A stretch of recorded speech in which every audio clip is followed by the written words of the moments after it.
కాశ్మీర్లో తీవ్రవాద దాడిని తీవ్రంగా పరిగణించిన భారత్ ప్రతిచర్యలు ప్రారంభించింది. ప్రధాని మోడీ నేతృత్వంలో సుమారు 2 గంటల పాటు జరిగిన భద్రతపై కేబినెట్ కమిటీ సమావేశంలో నిర్ణయాలు తీసుకున్నారు. ఈ మేరకు విదేశీ వ్యవహారాల శాఖ కార్యదర్శి విక్రమ్ మిశ్రీ ఆ వివరాలు వెల్లడించారు. ఒక్కసారి ఆ విజువల్స్ చూద్దాం. Any Pakistani national currently in India under SPES visa has 48 hours to leave India.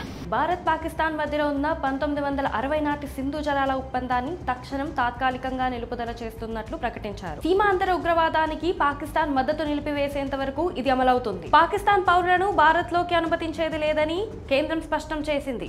గతంలో పాకిస్తానీయులకు జారీ చేసిన ప్రత్యేక వీసాలు వెంటనే రద్దవుతాయి. ప్రత్యేక వీసా కింద భారత్ లో ఉన్న పాకిస్తానీయులు 48 గంటల్లో దేశం విడిచి వెళ్లాలని ఆదేశించింది. ఢిల్లీలో పాకిస్తాన్ హైకమిషన్ లో ఉన్న రక్షణ, సైనిక, నావీ మరియు వైమానిక సలహాదారులు వారం రోజుల్లోనే దేశం విడిచి వెళ్లాలని ఆదేశించింది. అలాగే పాకిస్తాన్ రాజధాని ఇస్లామాబాద్ లో ఉన్న భారత హైకమిషన్ కార్యాలయంలో ఉన్న ఇదే హోదాలో గల భారత ఉద్యోగులను వెనక్కు పిలిపిస్తుంది. పాకిస్తాన్ సరిహద్దుల్లో ఉన్న అటారీ చెక్ పోస్ట్ ను మూసివేస్తున్నట్టు ప్రకటించింది.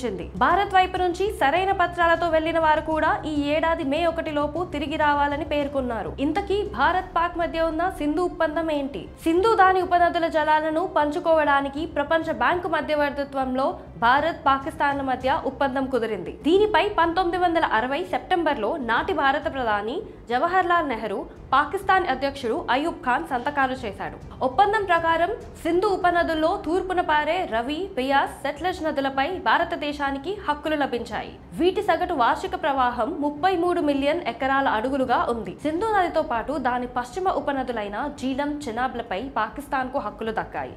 వీటి సామర్థ్యం 135 మిలియన్ ఎకరాల అడుగులుగా ఉంది. ఈ నదీ జలాల వినియోగ సమాచారాన్ని పంచుకోవడానికి ఒప్పందం కింద ఓ సహకార యంత్రాంగాన్ని నెలకొల్పారు. పశ్చిమ నదుల జలాల్లో భారత్ వాటాను సేద్యానికి పరిమితంగా జల విద్యుత్ ఉత్పత్తి, జల రవాణా, చేపల వేటకు గరిష్టంగా ఉపయోగించుకోవచ్చు. ఈ విషయంలో 2 దేశాల మధ్య సహకారం కొనసాగేందుకు శాశ్వత సింధు కమిషన్ ను ఏర్పాటు చేశారు. దీనికి 2 దేశాల నుంచి కమిషనర్లు బాధ్యులుగా ఉన్నారు. ఒప్పందం అమలు గురించి ఏటా సమావేశాలు జరుగుతాయి. ఇప్పుడు ఈ సింధు నది ఒప్పందాన్ని భారత్ రద్దు చేయడం చర్చనీయాంశమైంది. దీనిపై మీ అభిప్రాయాలు కామెంట్లో తెలియజేయండి.